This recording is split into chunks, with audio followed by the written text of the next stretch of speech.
जय हिंद। हेलो नमस्कार दोस्तों, आज हम बात करेंगे राजस्थान पुलिस कांस्टेबल भर्ती परीक्षा 2021-22 के 16 मई 2022 के प्रथम पारी का विश्लेषण। पहला प्रश्न, निम्नलिखित में से कौन सा नवीनीकरण संसाधनों का उदाहरण नहीं है। अगर नवीनीकरण संसाधनों की बात की जाए तो वे संसाधन जिनके भंडार प्राकृतिक या पारिस्थितिकी प्रक्रिया द्वारा पुनर्स्थापित हो सकते हैं उन्हें नवीनीकरण संसाधन कहा जाता है। इसमें जगह सौर ऊर्जा ये नवीनीकरण संसाधन है, वन्य जीव ये नहीं। Option B correct answer. Next question है, किस राज्य में स्लैश एंड बर्न झूमिंग प्रकार की कृषि को कूरवा के नाम से जाना जाता है। झूमिंग कृषि को कूरवा झारखंड में कहा जाता है। Option A correct answer.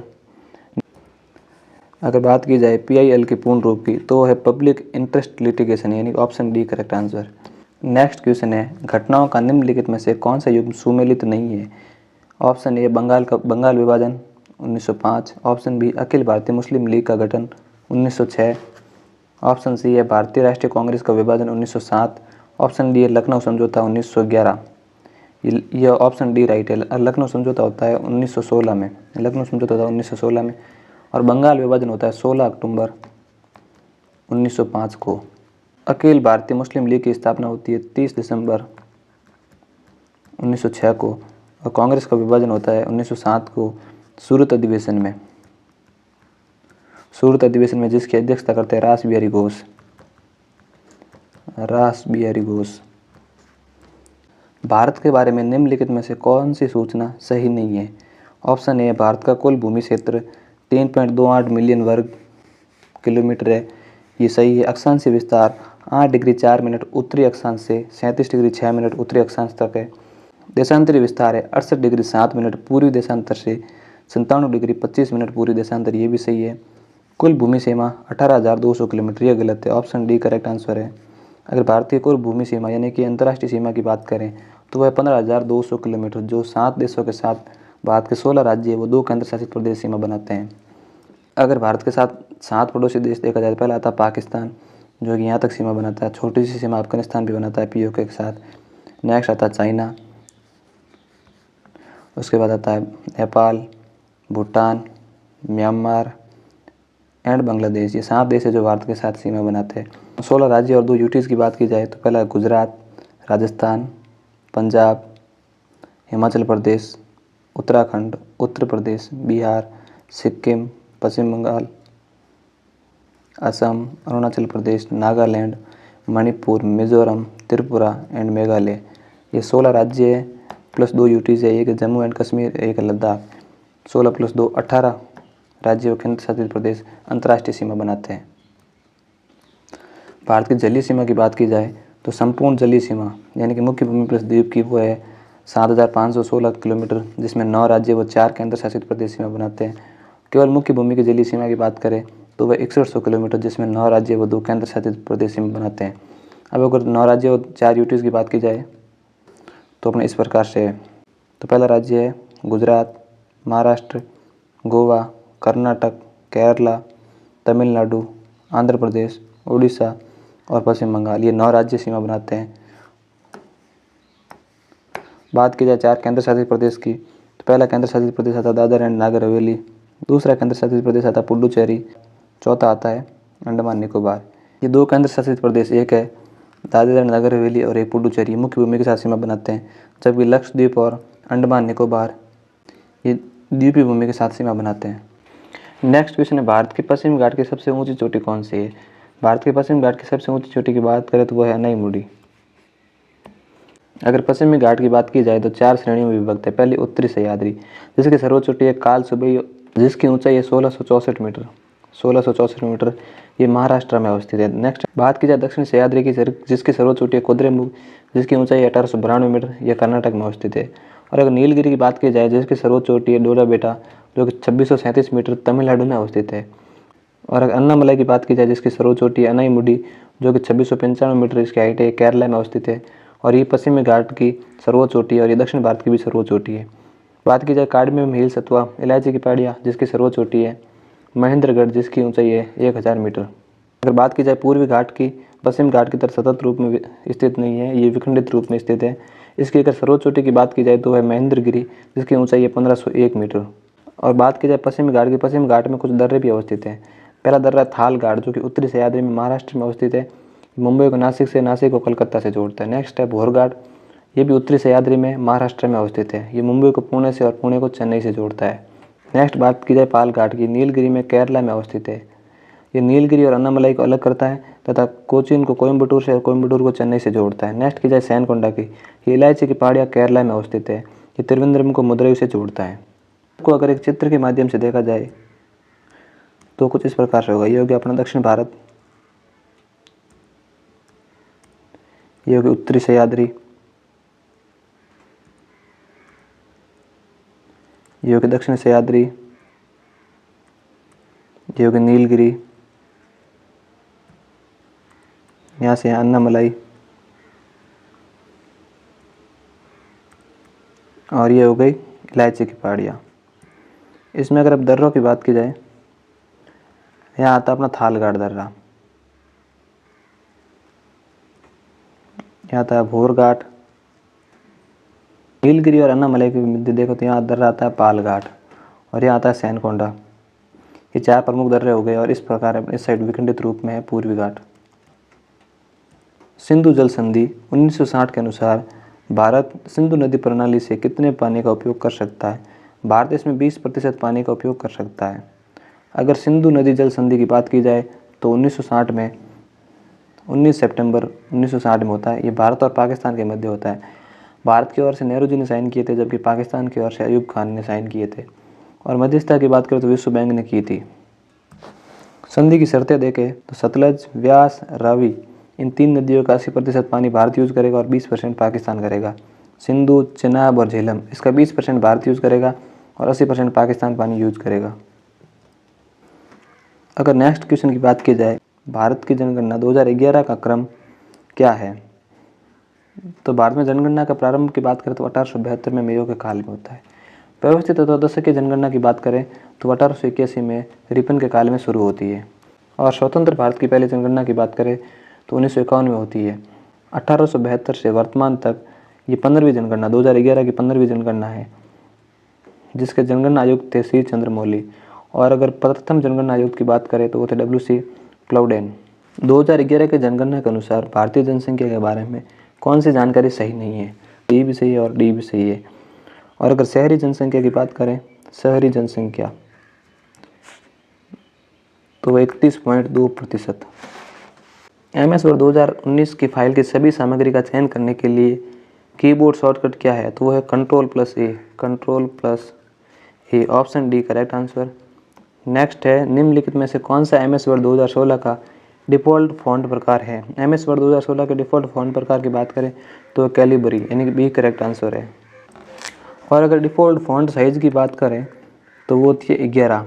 और लिस्ट फॉन्ट साइज़ की बात करें, लिस्ट में फॉन्ट साइज़ मिलती है अपने को 8 से 72 तक। और नेक्स्ट प्रश्न की बात की जाए, MS एक्सेल कार्यपत्रक यानी कि वर्कशीट के सेल में फॉर्मूला डालने के लिए निम्नलिखित में से किस विशेष वर्ण का उपयोग किया जाता है? अगर वर्कशीट में फॉर्मूला डालने के लिए सिंबल की बात की जाए, वो सिंबल होता है इक्वल अथवा बराबर का symbol, option D correct answer. Next question है, MS एक्सेल वर्कशीट के कक्ष प्रास यानी कि सेल रेंज C4 से H10 के बीच कितने कक्ष होंगे? इसको अपन वर्कशीट पे देखते हैं। ये एक MS एक्सेल की वर्कशीट है। इसको थोड़ा कर जूम करके देखा जाए तो ये C4 और ये है H10। C4 से यहाँ से यहाँ देखा जाए तो 1 2 3 4 5 6 इंटू इस साइड देखा 1 2 3 4 5 6 और 7, 6 इंटू 7, 7 से 42, इसमें टोटल 42 सेल्स होंगी।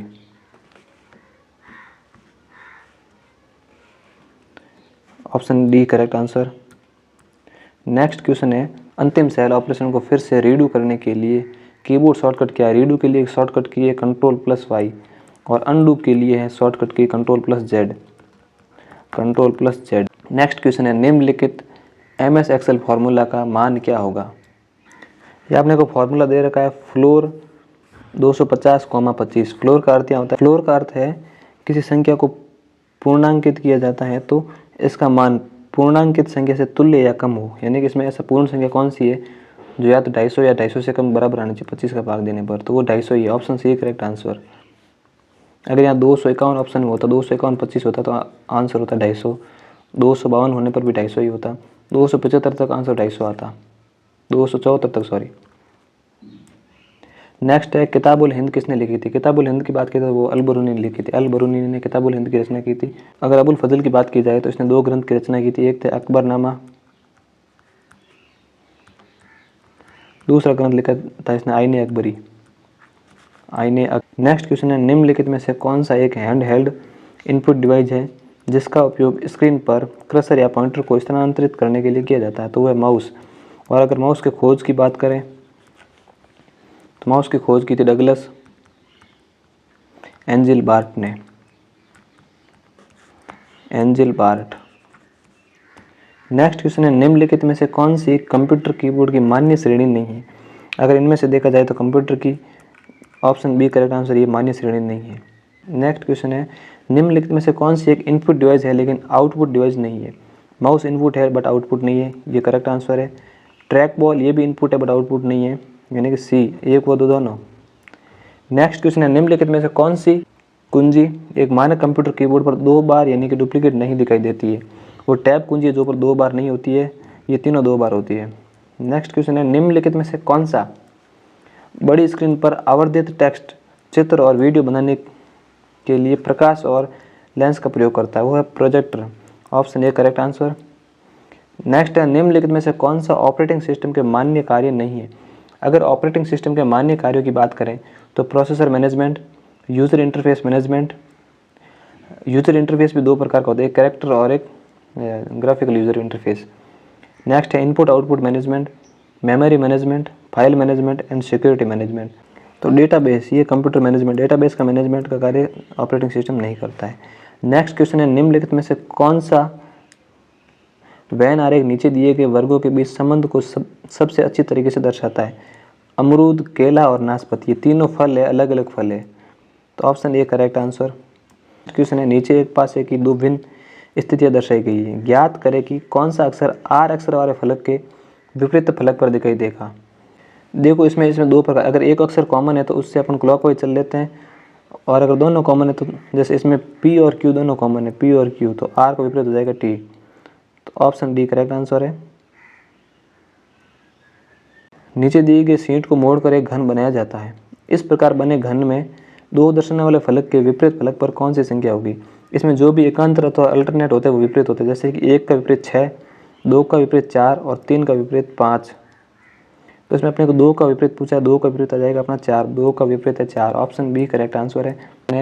HTTP एक एप्लीकेशन लेयर प्रोटोकॉल है जो www को सुचारू रूप से प्रभावी ढंग से काम करने में सक्षम बनाता है। HTTP का पूर्ण रूप क्या है। अगर HTTP के पूर्ण रूप की बात करें तो हाइपर टेक्स्ट ट्रांसफ़र प्रोटोकॉल, यानी कि hyper text transfer protocol, A correct answer है।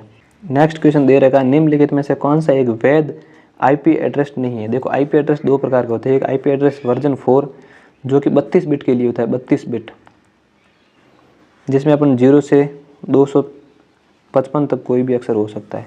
एक होता है IP एड्रेस वर्जन 6 जो कि 128 बिट के लिए होता है, 128 बिट। अगर 128 बिट की बात करें जिसमें 0 से 65,535 तक कोई भी अक्षर हो सकता है, तो जो IP एड्रेस दे रखा है ये कि IP एड्रेस वर्जन 4 का दे रखा है। इसमें देखो जिसमें भी 255 से जो भी संख्या ऊपर है वो ऑप्शन गलत हो जाएगा। अगर ए को देखा जाए इसमें कोई है नहीं, बी में भी नहीं है, सी इसमें 250.251.255.256, ऑप्शन सी करेक्ट आंसर, ये एक वैध IP एड्रेस नहीं है।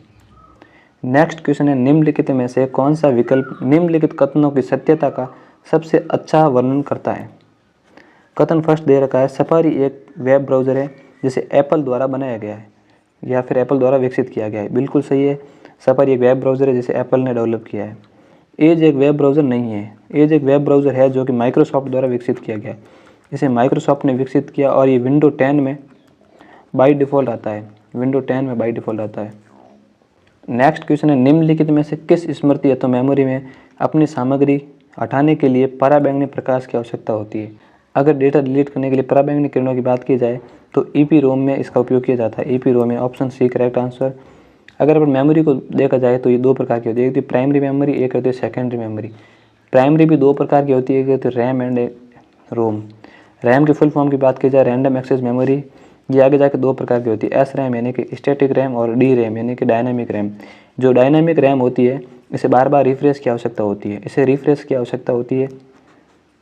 एंड रोम की बात की जाए जिसकी फुल फॉर्म है रीड ओनली मेमोरी, ये अपने तीन प्रकार की होती है आगे जाए। पहली है पी रोम यानी प्रोग्रामेबल रोम, दूसरी होती है ई पी रोम यानी कि erasable programmable Rome, and next होती है ई पी रोम यानी कि इलेक्ट्रिकली इरेजेबल प्रोग्रामेबल रोम। नेक्स्ट क्वेश्चन की बात की जाए हार्ड डिस्क भंडारण सतह यानी कि स्टोरेज सरफेस के प्रत्येक ट्रैक को समान आकार के खंडों में विभाजित किया जाता है जिससे खाली जगह कहा जाता है, जिससे सेक्टर कहा जाता है। Option C correct answer. Next है निम्नलिखित प्रश्न में एक कथन और उसके बाद दो निष्कर्ष फर्स्ट व सेकंड दिए गए हैं। दिए गए कथन को सत्य मानते हुए निर्धारित करें कि कौन से निष्कर्ष दिए गए कथन का अनुसरण करते हैं। कथन है एक चक्रीय चतुर्भुज के सभी चार शीर्ष वर्त की परिधि पर स्थित होंगे, यानी कि कह रहा है ये वर्त है, इसकी परिधि पर एक चतुर्भुज के चारों शीर्ष होंगे। पहला कथन क्या कह रहा है, चतुर्भुज का एक कोना वर्त की परिधि को स्पर्श नहीं करेगा, बिल्कुल गलत है। चारों करेंगे तो यानी कि ये ऑप्शन ए गलत है। चतुर्भुज वर्त के भीतर उत्कीर्ण होगा, बिल्कुल सही है। चारों अगर शीर्ष वर्त की परिधि पर होंगे तो भीतर ही बनने वाला। सेकंड सही है, फर्स्ट गलत है, यानी कि निष्कर्ष दो अनुसरण करता है। ऑप्शन बी करेक्ट आंसर है, केवल निष्कर्ष दो अनुसरण करता है। नेक्स्ट क्वेश्चन कह रहा है निम्नलिखित प्रश्न में एक कथन है जिसके बाद दो तर्क फर्स्ट व सेकंड दिए गए हैं। दिए गए कथन को सत्य मानते हुए निर्धारित करें कि कौन सा प्रबल तर्क है। क्या दैनिक आहार में फास्ट फूड का सेवन करने से बचना चाहिए।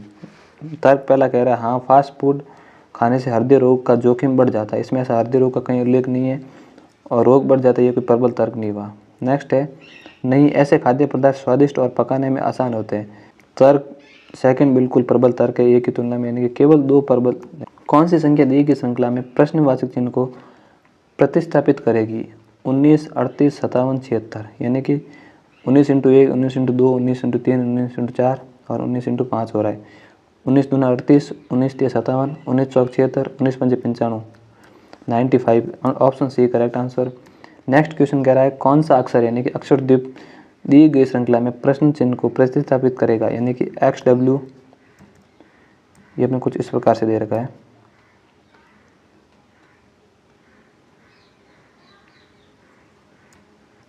फर्स्ट ऑफ ऑल अपन नंबर लगाते हैं X 24, W 23, U 21, T 20, R 18, Q 17, O 15 and N 14।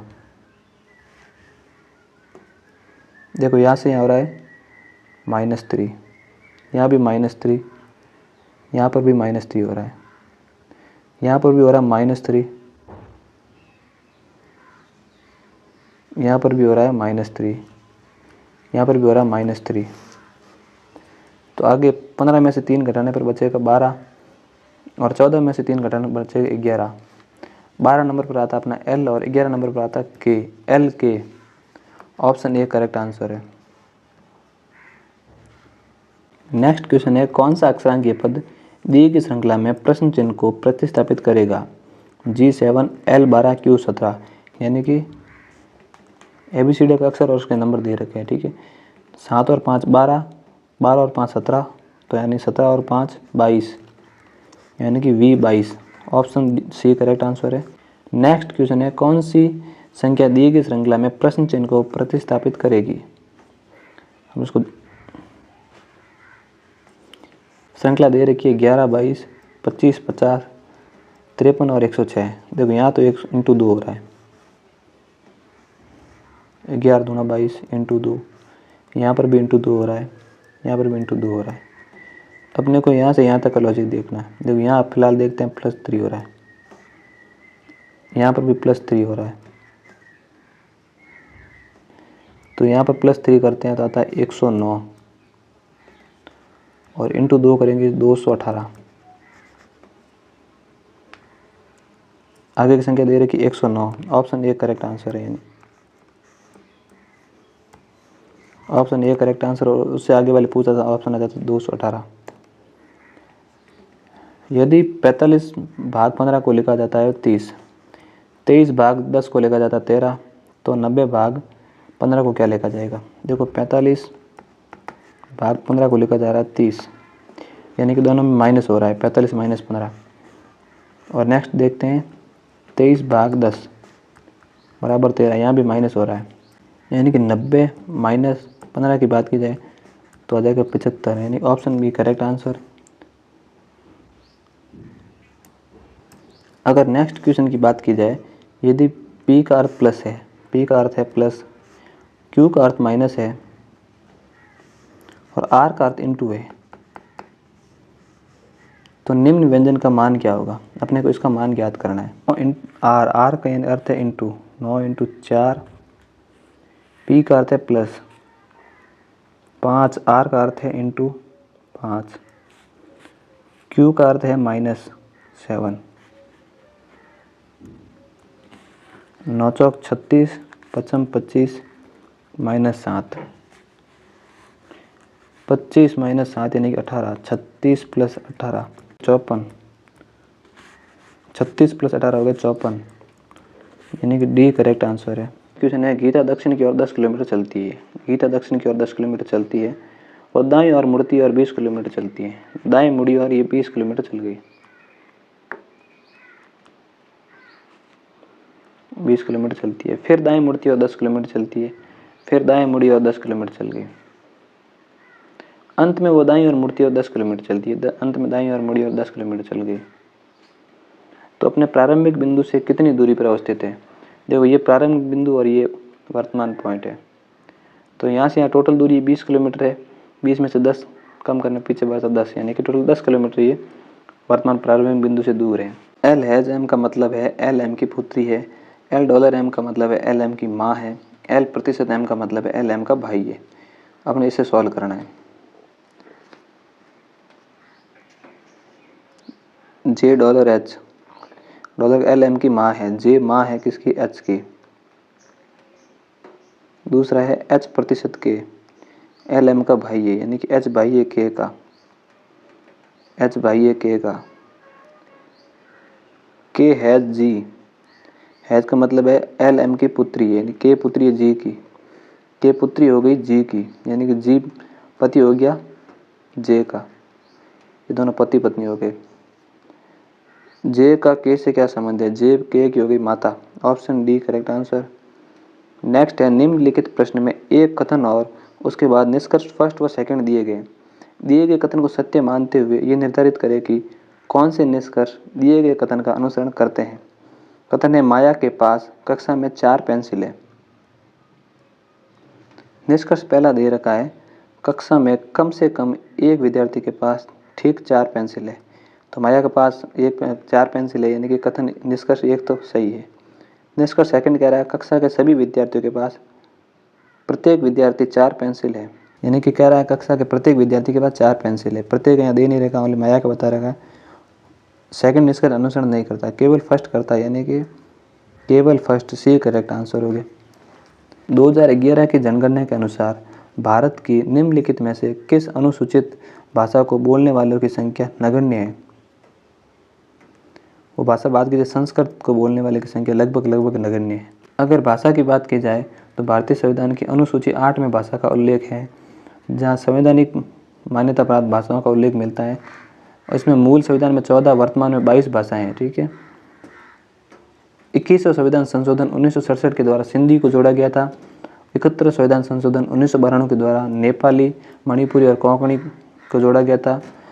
92वां संविधान संशोधन 2003 के द्वारा बोडो, डोगरी, संथाली और मैथिली को जोड़ा गया था। इस प्रकार से इन 8 भाषाओं को बाद में जोड़ा गया था और 14 भाषाएं मूल संविधान में थी। अगर इन 22 भाषाओं की बात की जाए तो कुछ इस प्रकार से कश्मीरी, सिंधी, पंजाबी, हिंदी, बंगाली, असमिया, ओडिया, गुजराती, मराठी, कन्नड़, तेलुगु, तमिल, मलयालम, उर्दू, संस्कृत, नेपाली, मणिपुरी, कोंकणी, संथाली, बोडो, डोगरी और मैथिली, ये 22 भाषाएं हैं जिनका उल्लेख वर्तमान में भारतीय संविधान की अनुसूची 8 में मिलता है। नेक्स्ट क्वेश्चन है, भारत की जनगणना 2011 के अनुसार अनुसूचित जनजाति की जनसंख्या का प्रतिशत कितना है? अगर वर्तमान में अनुसूचित जनजाति की बात की जाए जिसके प्रतिशत है 8.6%, यानी कि ऑप्शन ए करेक्ट आंसर। और अनुसूचित जाति की बात की जाए जिसका प्रतिशत है 16.6%। क्वेश्चन है, निम्नलिखित में से कौन सी मिलेट फसल नहीं है? मिलेट फसलें वो होती है जिनकी अनाज का दाना बड़ा होता है तो बड़े दाने वाला अनाज होता है उसे मिलेट फसलें कहा जाता है। अलसी, ज्वार, बाजरा और रागी। ज्वार, बाजरा, रागी ये तीनों ही बड़े दाने वाली फसलें हैं। अलसी ये करेक्ट आंसर हो जाएगा, ये मिलेट नहीं है। नेक्स्ट क्वेश्चन है, निम्नलिखित में से कौन सा एक सार्वजनिक क्षेत्र उद्योग का उदाहरण है? अगर ऑप्शन ए की बात की जाए, टिस्को जिसकी फुल फॉर्म है Tata iron and steel company, जिसकी स्थापना 1907 में जमशेदजी टाटा द्वारा सांगली झारखंड में की गई और इस सांगली का वर्तमान नाम जमशेदपुर है। ऑप्शन बी देखा जाए तो सेल यानी कि steel authority of India limited, जिसकी स्थापना जनवरी 1954 में की गई थी और ये एक सार्वजनिक क्षेत्र का उद्योग है। ठीक है, यानी कि ऑप्शन बी करेक्ट आंसर हो जाएगा। और नेक्स्ट ऑप्शन सी की बात की जाए, हिंडाल्को यानी कि हिंदुस्तान एल्यूमिनियम कंपनी, जिसकी स्थापना 1958 यूएसए की सहायता से रैनकोट उत्तर प्रदेश में की गई थी। नेक्स्ट प्रश्न की बात करें, भारत में किस प्रकार का वन क्षेत्र सबसे अधिक फैला है? भारत में सर्वाधिक वन क्षेत्र की बात की जाए तो वह कटिबंधीय पर्णपाती वन, ऑप्शन बी करेक्ट आंसर हो जाएगा। नेक्स्ट क्वेश्चन है, the world network of biosphere reserve में कितने बायोस्फीयर रिजर्व शामिल है? अगर the world network of biosphere reserve की बात करें जिसमें 701 बायोस्फीयर रिजर्व शामिल है, जो कि कुल 124 देशों के बायोस्फीयर रिजर्व है। यानी कि चारों ही ऑप्शन गलत है, ये एक बोनस मार्क मिलेगा यहाँ पर। और अगर भारत में कुल बायोस्फीयर रिजर्व की बात की जाए जो कि 18 है। नेक्स्ट क्वेश्चन है, भारत की संसद की लोकसभा के बारे में कौन सा कथन सही नहीं है? देखो ऑप्शन ए दे रखा है, कुल लोकसभा निर्वाचित क्षेत्र 243 है, बिल्कुल सही है। बहुमत प्राप्त करने के लिए किसी दल के पास लोकसभा में कम से कम 272 या इससे अधिक सीटें होनी चाहिए, बिल्कुल सही है। ऑप्शन बी भी सत्य है, भारत के प्रधानमंत्री लोकसभा के सत्तारूढ़ दल के नेता होते हैं, ये भी बिल्कुल सही है। अगर ऑप्शन डी की बात की जाए, मंत्रियों का कार्य वितरण लोकसभा के अध्यक्ष द्वारा किया जाता है, मंत्रियों का कार्य वितरण राष्ट्रपति द्वारा किया जाता है।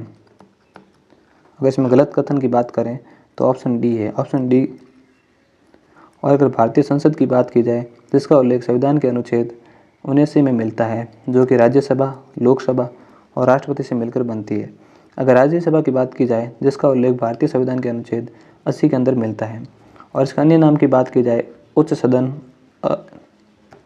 स्थायी सदन और द्वितीय सदन इसके अन्य नाम है। इसके राज्यसभा के कार्यकाल की बात की जाए जो कि 6 वर्ष का होता है और इसके प्रत्येक 2 वर्षों में 1/3 सदस्यों का निर्वाचन व 1/3 सदस्यों का रिटायरमेंट होता है। इसमें अगर सदस्यों की बात की जाए अधिकतम 250 सदस्य हो सकते हैं तथा वर्तमान में 245 सदस्य है। इसमें से राज्यों से 225 और केंद्र शासित प्रदेशों से 8 सदस्यों का निर्वाचन होता है, अतः 233 सदस्यों का कुल निर्वाचन होता है। और भारतीय संविधान के अनुच्छेद 83 के तहत राष्ट्रपति 12 सदस्यों का मनोनयन करता है। भारतीय लोकसभा की बात की जाए जिसका उल्लेख भारतीय संविधान के अनुच्छेद 81 में देखने को मिलता है। और लोकसभा के अन्य नाम की बात की जाए तो निम्न सदन, अस्थायी सदन अथवा प्रथम सदन। इसका कार्यकाल सामान्यतः 5 वर्ष का होता है, परंतु प्रधानमंत्री की सलाह पर राष्ट्रपति उसे कभी भी भंग कर सकता है। अगर लोकसभा की सदस्य संख्या की बात की जाए तो अधिकतम 550 हो सकते हैं, परंतु वर्तमान में 543 सदस्य है, क्योंकि 5 सदस्य पीओके के लिए छोड़े गए तथा 2 सदस्य राष्ट्रपति द्वारा आंग्ल भारतीयों का मनोनयन हो सकता था। 331 के तहत राष्ट्रपति 2 आंग्ल भारतीयों का मनोनयन कर सकते थे, जिसे संविधान 104वां संविधान संशोधन 2020 के द्वारा मनोनयन पर प्रतिबंध लगा दिया गया था। अगर इन 550 सदस्यों की बात की जाए जिसमें से 524 सदस्य राज्यों से आते हैं और 19 सदस्य केंद्र शासित प्रदेशों से आते हैं। नेक्स्ट क्वेश्चन है, निम्नलिखित में से किस परिघटना में कोई ठोस बिना पिघले सीधे गैस में परिवर्तन हो सकता है? अगर ठोस से डायरेक्ट गैस की बात की जाए तो प्रक्रिया संलयन की प्रक्रिया के तहत कोई ठोस बिना द्रव्य में बदले सीधे गैस में परिवर्तन हो सकता है। नेक्स्ट क्वेश्चन है, एक दीप्त फ्लोरोसेंट ट्यूब के भीतर द्रव्य अवस्था क्या होती है? एक दीप्त फ्लोरोसेंट ट्यूब के भीतर द्रव्य अवस्था की बात की जाए तो पदार्थ की चौथी अवस्था प्लाज्मा अवस्था होती है। नेक्स्ट क्वेश्चन है, उत्तल दर्पण का उपयोग सामान्यतः किस काम के लिए किया जाता है? उत्तल दर्पण का उपयोग सामान्यतः रियर व्यू दर्पण के लिए किया जाता है, रियर व्यू दर्पण, option A correct answer. Next question है, राजीव गांधी खेल रत्न पुरस्कार का नाम बदलकर खाली जगह कर दिया गया है। इसका नाम बदलकर मेजर ध्यानचंद खेल रत्न कर दिया गया है। और मेजर ध्यानचंद की बात की जाए जिनका जन्म 29 अगस्त 1905 को होता है और इसी 29 अगस्त को हम खेल दिवस मनाते हैं, खेल दिवस के रूप में मनाते हैं। नेक्स्ट क्वेश्चन है, राष्ट्रमंडल खेल 2022 के बारे में निम्नलिखित में से कौन सा कथन सही नहीं है? ऑप्शन ए है, इसका आयोजन बर्मिंघम में किया गया था, बिल्कुल सत्य है। ऑप्शन बी है, हॉकी इंडिया इस आयोजन में भाग नहीं लेती है। हॉकी इंडिया इस आयोजन में भाग लेती है। ये गलत कथन है, यानी कि सही कथन नहीं है, वो है ऑप्शन बी। राष्ट्रीय अपराध रिकॉर्ड ब्यूरो द्वारा जारी किए गए आंकड़ों के अनुसार वर्ष 2020 में देश भर में महिलाओं के खिलाफ अपराध के कितने मामले सामने आए? तो मामले सामने आए 3,71,503 मामले, यानी कि ऑप्शन ए करेक्ट आंसर है। नेक्स्ट क्वेश्चन है, ए जेड को क्षति पहुंचाने, डराने या मुसीबत में डालने के इरादे से जेड की सहमति के बिना एक कुत्ते को जड़ पर छलांग मारने के लिए उकसाता है। ए के बारे में कहा जा सकता है कि उसने जेड पर हमला किया है, उसने एक खतरनाक जानवर को उकसाया है, उसने बल प्रयोग किया है, उसने अपराध बल का प्रयोग किया है, उसने आपराधिक बल का प्रयोग किया। ऑप्शन डी करेक्ट आंसर है। नेक्स्ट क्वेश्चन है, घरेलू हिंसाओं से महिलाओं का संरक्षण अधिनियम 2005 का उद्देश्य महिलाओं को निम्नलिखित में से किस तरह की हिंसा से प्रभावी सुरक्षा प्रदान करना है? ऑप्शन है जो किसी भी प्रकार की घरेलू हिंसा शिकार होती है। ऑप्शन ए करेक्ट आंसर है। जो भी महिला घरेलू हिंसा का शिकार होती है उन्हें यह अधिनियम संरक्षण प्रदान करता है। और घरेलू हिंसा संरक्षण अधिनियम 2005 की बात की जाए, ये 26 अक्टूबर 2006 को लागू होता है तथा घरेलू हिंसा इसका उल्लेख धारा 3 में मिलता है। नेक्स्ट क्वेश्चन है, किशोर न्याय बालकों की देखरेख और संरक्षण अधिनियम 2015 की धारा 235 के तहत निम्नलिखित में से क्या किशोर का अर्थ है? किशोर 16 वर्ष से कम आयु का बालक, 13 वर्ष से कम आयु का बालक, 18 वर्ष से कम आयु का बालक किशोर कहलाएगा। Option C correct answer. Next question है, भारतीय दंड संहिता 1860 की धारा 326 भी निम्नलिखित में से किस अपराध से संबंधित है? अगर धारा 326 की बात की जाए जो कि एसिड अटैक से संबंधित है, एसिड अटैक। धारा 326 ए की बात की जाए, अगर कोई एसिड अटैक करता है और सामने वाला पीड़ित को गंभीर चोट लगती है तो इसमें सज़ा का प्रावधान है जो कि 10 वर्ष से आजीवन तक हो सकती है। और धारा 326 बी की बात की जाए जिसमें अगर कोई एसिड अटैक का प्रयत्न करता है जिसे 7 वर्ष तक का कारावास हो सकता है, यानी कि option B correct answer acid हमला। प्रोफेसर अमलानंद घोष ने किस वर्ष राजस्थान में कालीबंगा स्थल की पुनः खोज की थी? कालीबंगा की खोज 1952 में की गई थी और इसका उत्खनन कार्य 1961 में बीबी लाल व बीके थापर द्वारा किया गया। इसके तहत 2 टीले पूर्वी टीला और पश्चिमी टीला खोजा गया था। पूर्वी टीले को नगर टीला तथा पश्चिमी टीले को दुर्ग टीला कहा जाता था। कालीबंगा एक कांस्य युगीन सभ्यता मानी जाती है। नेक्स्ट क्वेश्चन है, राजस्थान के जालोर जिले में किस सभ्यता की खोज की गई थी? जालोर में भीनमाल सभ्यता की खोज की गई थी। अगर बालाथल सभ्यता की बात करें तो ये उदयपुर में अवस्थित है जिसकी खोज वी.एन. मिश्र ने की थी। और बागोर की बात करें तो ये भीलवाड़ा में मिलती है, भीलवाड़ा। इसकी खोज भी वी.एन. मिश्र ने ही की थी। और बैराट की बात करें तो ये जयपुर में अवस्थित है, इसकी खोज दयाराम साहनी ने की थी। नेक्स्ट क्वेश्चन है, प्राचीन विराटनगर मत्स्य देश की राजधानी निम्न में से कौन सा है? अगर प्राचीन विराटनगर की बात करें तो बैराट को ही विराटनगर कहा जाता था जो कि मत्स्य जनपद की राजधानी थी। नेक्स्ट क्वेश्चन है, मराठाओं ने निम्न में से किस वर्ष अजमेर पर आधिपत्य जमाया था? मराठाओं ने 1790 में फ्रांसीसी जनरल डी बोगने के नेतृत्व में अजमेर पर आधिपत्य जमाया था, यानी कि 1790, 1770, 1532, 1559, यानी यहाँ भी एक बोनस मार्क मिलेगा, बोनस। नेक्स्ट क्वेश्चन है, महाराणा संग्राम सिंह खाली जगह के बीच मेवाड़ के राजपूत शासक रहे थे। अगर महाराणा संग्राम सिंह की बात करें जो कि 1509 से 1527 तक मेवाड़ के शासक रहे थे। महाराणा सांगा जिनका शासनकाल था 1509 से 1527 तक। और इनके प्रमुख युद्ध की बात की जाए, पहला युद्ध खातौली के युद्ध, ये 1517 में कोटा में लड़ा गया था। इब्राहिम लोदी व सांगा के मध्य लड़ा गया था जिसमें महाराणा सांगा की विजय हुई थी। दूसरा युद्ध बांडी अथवा बाड़ी का युद्ध, ये 1518 धौलपुर में लड़ाया गया था। ये भी लोदी और महाराणा सांगा के मध्य लड़ा गया था, इसमें भी सांगा की विजय होती है। अगर तीसरे युद्ध की बात की जाए तो गागरोन का युद्ध है जो कि 1519 में झालावाड़ में लड़ा गया था। यह युद्ध मालवा के शासक महमूद खिलजी सेकंड व सांगा के मध्य लड़ा गया था, इसमें भी महाराणा सांगा की विजय हुई थी। इस युद्ध का प्रमुख कारण था सांगा द्वारा चंदेरी के मेदिनी राय को शरण देना। चौथे युद्ध की बात की जाए तो भयानक युद्ध फरवरी 1517 में भरतपुर में लड़ा गया था। ये महाराणा सांगा और बाबर के मध्य लड़ा गया था, जिसमें महाराणा सांगा की विजय होती है। अंतिम महत्वपूर्ण युद्ध की बात की जाए खानवा के युद्ध की, ये युद्ध 17 मार्च 1527 उपवास तहसील भरतपुर में लड़ा गया था। इसमें महाराणा सांगा व बाबर के मध्य था, परंतु इसमें महाराणा सांगा की पराजय होती है। निम्नलिखित में से कौन सा राजस्थान का सर्वाधिक आर्द्र और सर्वाधिक वन्य क्षेत्र है? राजस्थान का सर्वाधिक आर्द्र और वन्य क्षेत्र की बात की जाए जो कि वागड़ क्षेत्र है। ऑप्शन डी करेक्ट आंसर है। वागड़ के अंतर्गत डूंगरपुर और बांसवाड़ा जिले आते हैं। नेक्स्ट है 2012 की पशुगणना के अनुसार राजस्थान में भारत के पशुधन का लगभग खाली जगह प्रतिशत है। 2012 की पशुगणना के अनुसार भारत का कुल 12.6% पशुधन राजस्थान में पाया जाता है। ऑप्शन ए 10%, ऑप्शन बी 7%, सी 15 और डी 2%। अगर ऑप्शन के अकॉर्डिंग देखा जाए तो ऑप्शन ए करेक्ट होगा, परंतु टोटल पशुधन था 12.6%। 2017 अथवा 2019 की पशुगणना की बात करें, उसके तहत राजस्थान में 10.6% पशुधन पाया जाता है। नेक्स्ट क्वेश्चन है पूर्वी राजस्थान नहर परियोजना को प्रारंभ में 2017 से खाली जगह तक 3 चरणों में पूरा करने का प्रस्ताव था। ये नहर 2017 से 2023 तक 3 चरणों में पूरी करने की प्रस्तावित थी, यानी कि 2023 तक इसे पूरा करने का प्रस्ताव था। नेक्स्ट क्वेश्चन है राजस्थान में निम्नलिखित में से कौन सा कच्चे तेल का उत्पादन क्षेत्र नहीं है? Option A Kamleshwari, option B Mangla, option C गूगलवा and option D Saraswati. C गूगलवा ये क्षेत्र नहीं है। ये तीनों तेल के कुएं वर्तमान में बाड़मेर में अवस्थित है।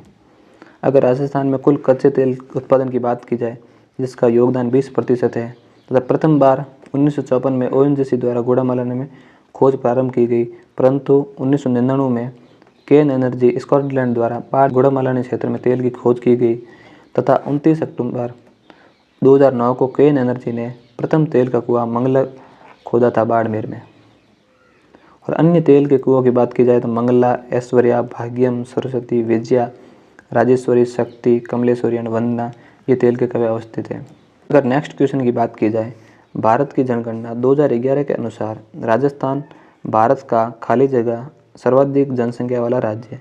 राजस्थान भारत का 8वां सर्वाधिक जनसंख्या वाला राज्य है, 8वां, यानी ऑप्शन बी करेक्ट आंसर है। अगर सर्वाधिक जनसंख्या की बात की जाए तो उत्तर प्रदेश की है, जिसमें 16.6% इसका योगदान है। दूसरे नंबर पर महाराष्ट्र और तीसरे पे बिहार। और मिनिमम जनसंख्या की बात की जाए सबसे कम सिक्किम में, दूसरा मिजोरम, तीसरा अरुणाचल प्रदेश एंड चौथा गोवा का नंबर है।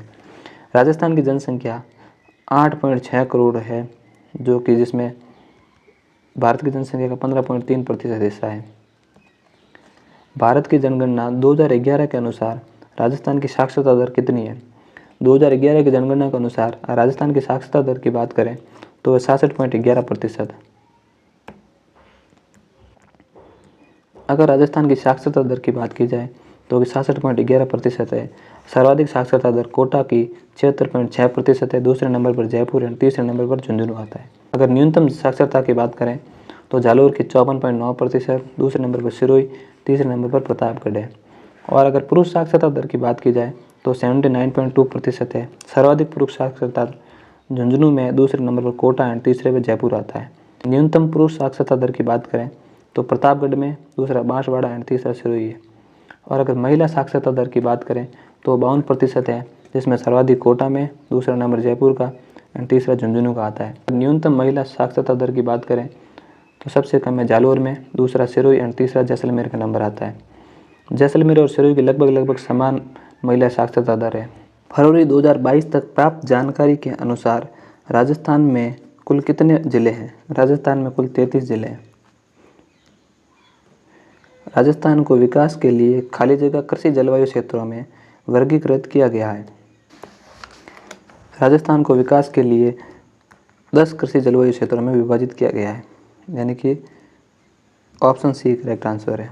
नेक्स्ट क्वेश्चन है निम्नलिखित में से किस वर्ष 12 जिले को राजस्थान के पहले के कोटा जिले से अलग करके बनाया गया था?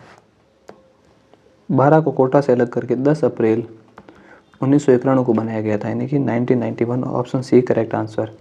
अगर राजस्थान के 26वें जिले की बात करें तो जैसे अजमेर का निर्माण 1 नवंबर 1956 को किया गया था।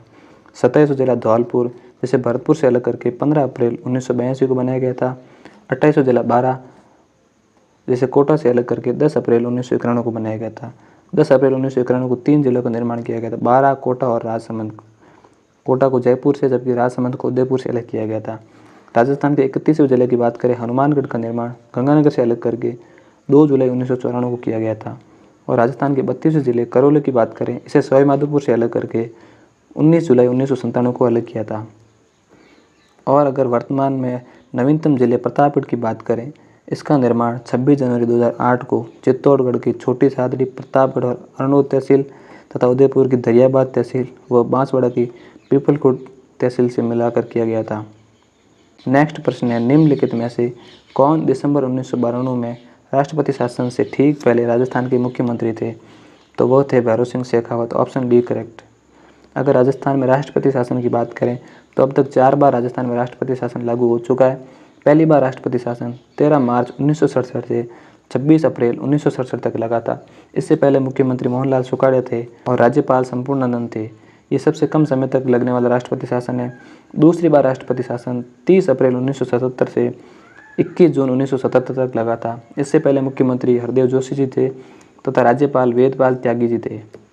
अगर तीसरे राष्ट्रपति शासन की बात करें, ये 17 फरवरी 1980 से 5 जून 1980 तक लगा था। इससे पूर्व मुख्यमंत्री भैरों सिंह शेखावत जी थे तथा राज्यपाल रघुकुल तिलक जी थे। तीन व चौथे राष्ट्रपति शासन की बात करें, ये 15 दिसंबर 1992 से 3 दिसंबर 1993 तक लगा था। इससे पूर्व मुख्यमंत्री भैरों सिंह शेखावत जी थे तथा राज्यपाल एम चंद्रा रेड्डी जी थे। ये सबसे लंबे समय तक चलने वाला राष्ट्रपति शासन था।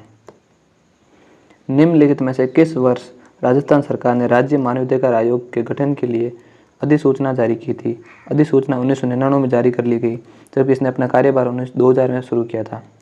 1993 में मानवाधिकार संरक्षण अधिनियम पारित किया गया, जिसके तहत केंद्र स्तर पर राष्ट्रीय मानवाधिकार आयोग तथा राज्य स्तर पर राज्य मानवाधिकार आयोग का गठन किया जाएगा। अगर राष्ट्रीय मानवाधिकार आयोग की बात करें, जिसकी स्थापना 2 अक्टूबर 1993 को की गई थी, 1993 को की गई थी, जिसके पहले अध्यक्ष रंगनाथ मिश्र, वर्तमान अध्यक्ष अरुण कुमार मिश्र हैं। अध्यक्ष व सदस्यों का कार्यकाल 3 वर्ष या 70 वर्ष की आयु जो भी पहले होता है। और राजस्थान राज्य मानवाधिकार आयोग की बात करें, इसकी अधिसूचना 18 जनवरी 1999 को जारी की गई और इसने अपना कार्य 1 मार्च 2000 को प्रारंभ किया गया। इसमें अगर सदस्य संख्या की बात की जाए, जब इसका निर्माण हुआ था उस समय इसमें 1+4 सदस्य थे, लेकिन 2006 के संविधान संशोधन द्वारा इसमें वर्तमान में 1+2 सदस्य होते हैं। और राजस्थान राज्य मानवाधिकार आयोग के पहले अध्यक्ष की बात करें तो वो थे कांता भटनागर जी और वर्तमान अध्यक्ष है गोपाल कृष्ण व्यास जी। नेक्स्ट प्रश्न है, निम्नलिखित में से कौन नवंबर 2021 तक राजस्थान के मुख्य निर्वाचन अधिकारी रहे? वर्तमान में मुख्य निर्वाचन अधिकारी की बात करें तो वह श्री प्रवीण कुमार गुप्ता जी। और राज्य निर्वाचन आयोग की बात करें, जिसका उल्लेख भारतीय संविधान के अनुच्छेद 243 के में मिलता है। मूल संविधान में इसका कोई उल्लेख नहीं था, परंतु 73 संविधान संशोधन के तहत राज्य निर्वाचन आयोग का गठन किया गया था। राजस्थान में इसकी स्थापना जुलाई 1994 में होती है। इस आयोग में एक राज्य निर्वाचन आयुक्त होता है, अर्थात ये एक सदस्यीय आयोग है तथा जिसकी नियुक्ति राज्यपाल द्वारा की जाती है। इसका कार्यकाल 5 वर्ष या 65 वर्ष आयु जो भी पहले हो होता है। प्रथम निर्वाचन आयुक्त थे अमर सिंह राठौड़ और वर्तमान में प्रेम सिंह मेहरा। इस आयोग में एक सचिव होता है जो कि राज्य निर्वाचन अधिकारी के रूप में कार्य करता है। अगले प्रश्न की बात की जाए तो वह चंबल नदी के तट पर निम्नलिखित में से कौन सा किला अवस्थित है? नाहरगढ़, आमेर, शेरगढ़ और जयगढ़। इसमें प्रत्यक्ष रूप से कोई भी चंबल नदी पर अवस्थित नहीं है, लेकिन अप्रत्यक्ष रूप से शेरगढ़ किला चंबल नदी के किनारे अवस्थित है। ये किला परवन नदी के किनारे अवस्थित है। परवन काली सिंध की सहायक है और काली सिंध चंबल की सहायक है। शेरगढ़ दुर्ग की बात करें, जिसका अन्य नाम है कोसवर्धन दुर्ग, अशोक वर्धन नहीं, कोसवर्धन दुर्ग। ये वर्तमान झालावाड़ में अवस्थित है तथा इसका निर्माण मालदेव जी ने करवाया था। अगले प्रश्न की बात की जाए, निम्नलिखित में से कौन सा मंदिर राजस्थान के खजुराहो के नाम से जाना जाता है? ऑप्शन ए दिलवाड़ा मंदिर, बी बिड़ला मंदिर, सी गलता जी मंदिर, डी केराडो मंदिर। केराडो मंदिर को राजस्थान का खजुराहो कहा जाता है, जो कि हाथम गांव, हल्देश्वर पहाड़ी, बाड़मेर में अवस्थित है।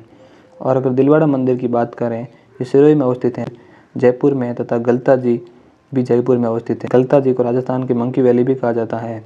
अगर मूल खजुराहो की बात करें तो ये मध्य प्रदेश में अवस्थित है। और मेवाड़ के खजुराहो की बात करें जगदम्बिका मंदिर उदयपुर को कहा जाता है। और अगर हाड़ौती के खजुराहो की बात करें तो कि भंडदेवरा शिव मंदिर को कहा जाता है, जो कि रामगढ़ बारा में अवस्थित है। नेक्स्ट प्रश्न की बात की जाए, निम्नलिखित में से कौन सा मंदिर राजस्थान में 10वीं शताब्दी के विकसित प्रत्यार शैली के मंदिरों से संबंधित है? ऑप्शन ए जगत शिरोमणि मंदिर, ऑप्शन बी एकलिंगजी मंदिर, ऑप्शन सी घटेश्वर मंदिर and option D Karni Mata मंदिर। अगर 10वीं सदी के प्रत्यारकालीन शैली में निर्मित मंदिर की बात की जाए तो वह घटेश्वर शिव मंदिर, इसका अन्य नाम है बाडोली का शिव मंदिर, यह रावत भाटार चित्तौड़गढ़ में अवस्थित है। अगर जगत शिरोमणि मंदिर की बात की जाए तो यह आमेर में अवस्थित है, जिसका निर्माण कनकावती ने अपने पुत्र जगत सिंह की याद में करवाया गया था। इस मंदिर में स्थित मूर्ति मेरा मंदिर चित्तौड़गढ़ से मान सिंह लेकर आया था। और एकलिंगजी मंदिर की बात की जाए, ये कैलाशपुरी उदयपुर में अवस्थित है, जिसका निर्माण बप्पा रावल जी ने 8वीं शताब्दी में करवाया था। एकलिंगजी मंदिर भी लकुली संप्रदाय के प्रधान पीठ है। अगर करणी माता मंदिर की बात की जाए तो देशनोक बीकानेर में अवस्थित है और वर्तमान मंदिर का निर्माण गंगा सिंह जी ने करवाया था। मंदिर में सावन भादो कड़ाई भी अवस्थित है। अगले प्रश्न की बात करें, निम्नलिखित में से कौन सी राजस्थान में पाई जाने वाली आदिवासी दीवार की एक कला है? आदिवासी दीवार की कला की बात करें तो वह है मांडना।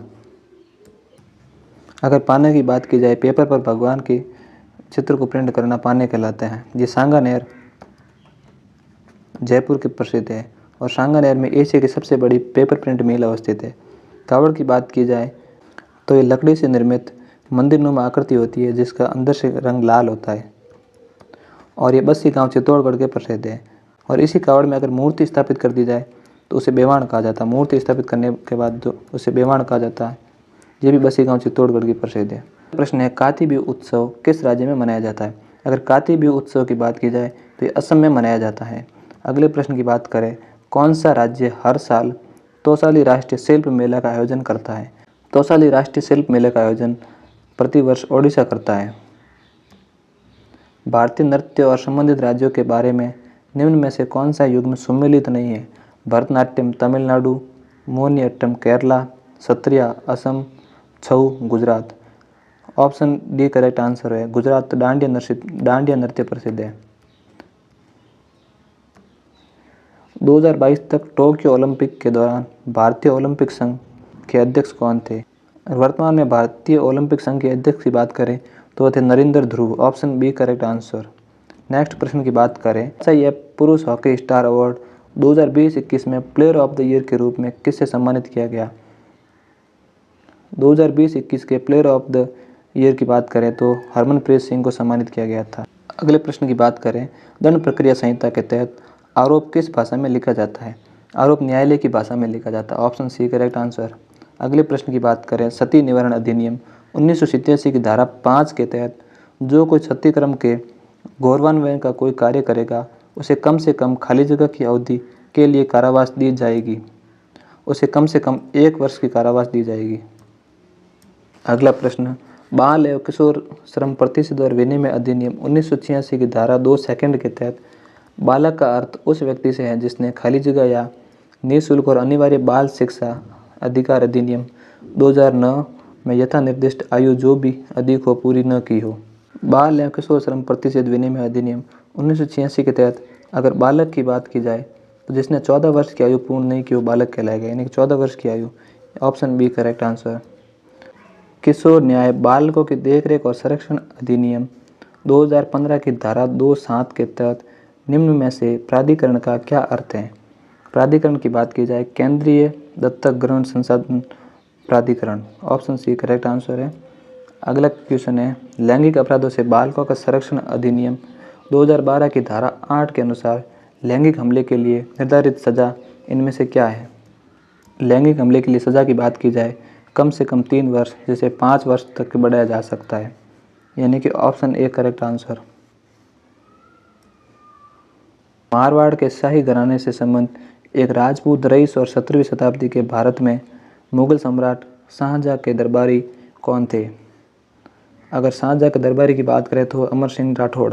अमर सिंह की बात करें तो ये मतिरे की राड़ के लिए बहुत ज़्यादा प्रसिद्ध है, 64 में होती है। मतिरे की राड़ का उल्लेख ग्रंथ छत्रपति रासो अथवा ख़याम रासों में मिलता है।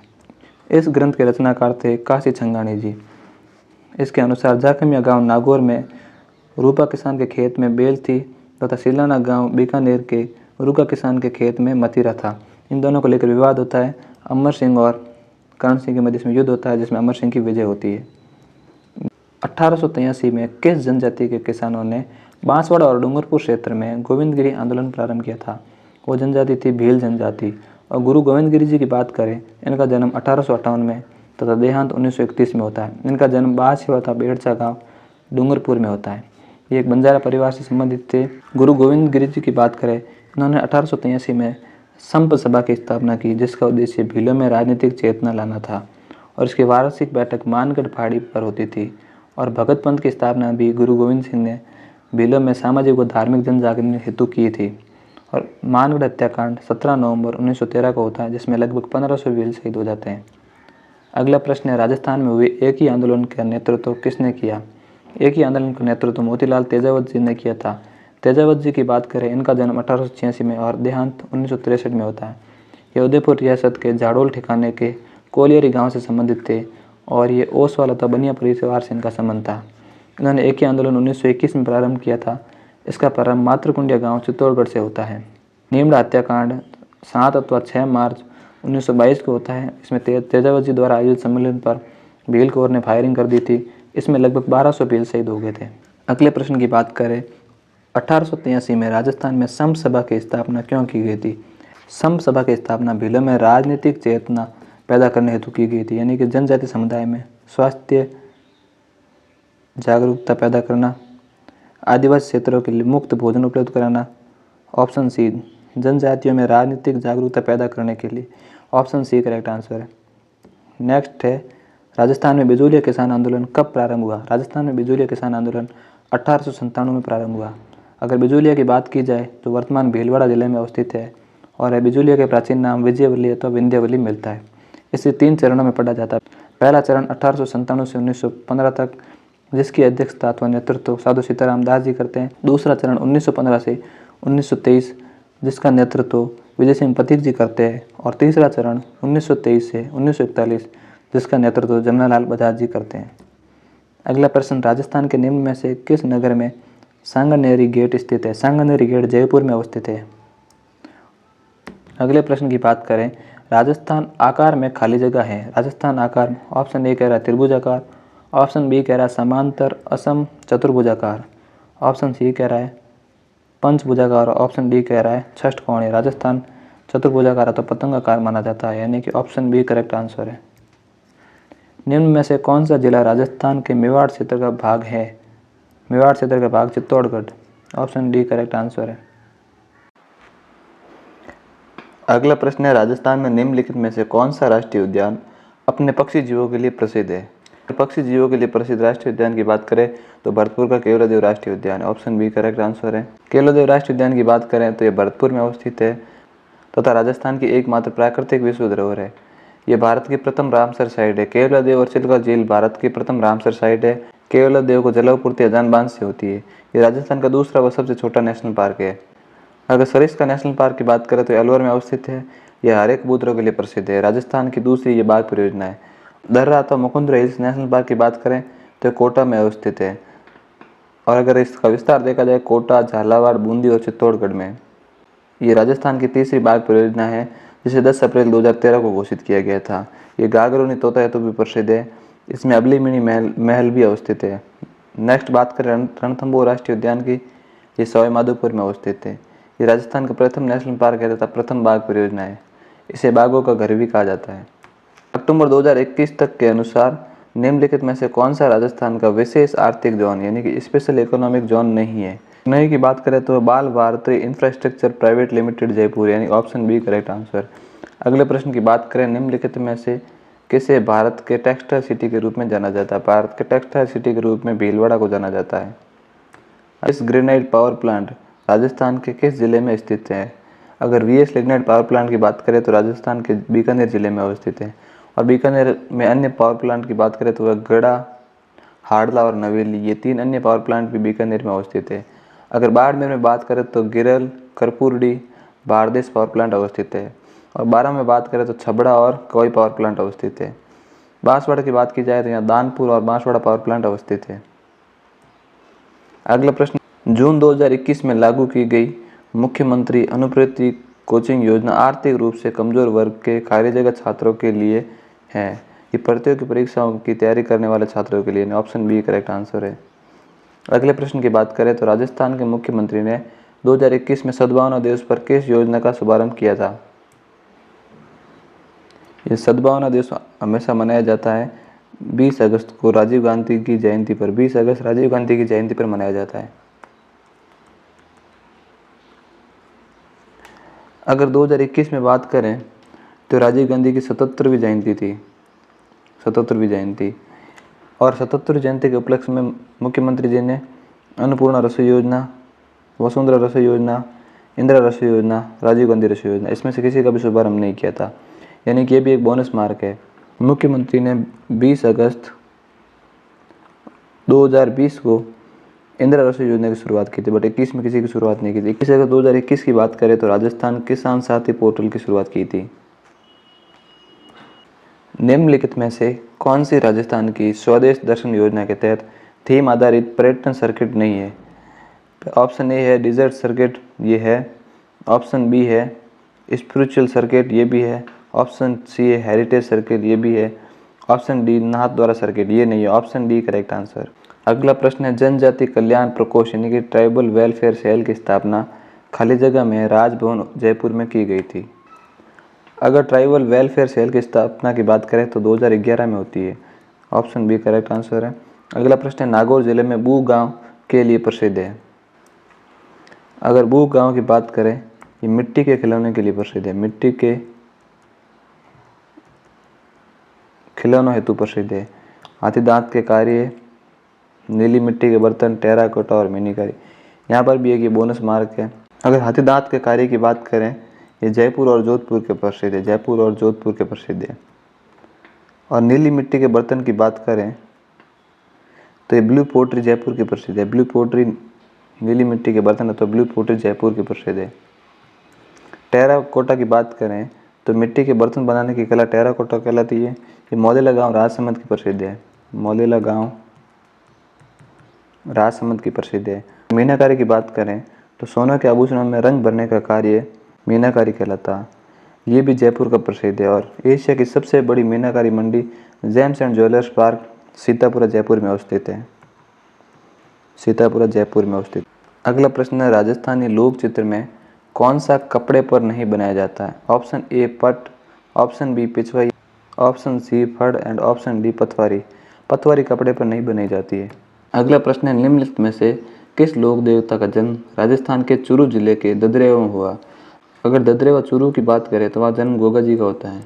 और तेजा जी की बात करें तो इनका जन्म खरनाल में होता है, खरनाल नागौर में होता है। बाबू जी का जन्म कोलू जोधपुर में होता है।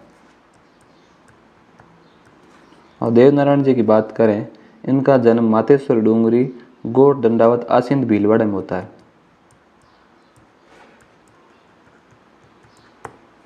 अगला प्रश्न है, निम्नलिखित में से कौन सा मेला कार्तिक पूर्णिमा पर कोलायत बीकानेर में लगता है? कार्तिक पूर्णिमा में कोलायत बीकानेर में कपिल मुनि जी का मेला लगता है। और अगर करणी माता के मेले की बात करें तो ये नवरात्रा में बढ़ता है, नवरात्रा। और करणी माता का मेला देशनोक बीकानेर में बढ़ता है, देशनोक बीकानेर में बढ़ता है। अगर कजली तीज की बात करें, ये कजली तीज का मेला भाद्रपद कृष्ण तृतीया को बढ़ता है। और कजली तीज बूंदी की प्रसिद्ध है, प्रसिद्ध है बूंदी की। बाबा रामदेव जी के मेले की बात करें तो भाद्रपद शुक्ल द्वितीया से भाद्रपद की शुक्ल एकादशी तक बढ़ता है, शुक्ल द्वितीया से एकादशी तक। अगला प्रश्न है, राजस्थान का कौन सा समुदाय चरी नृत्य करता है?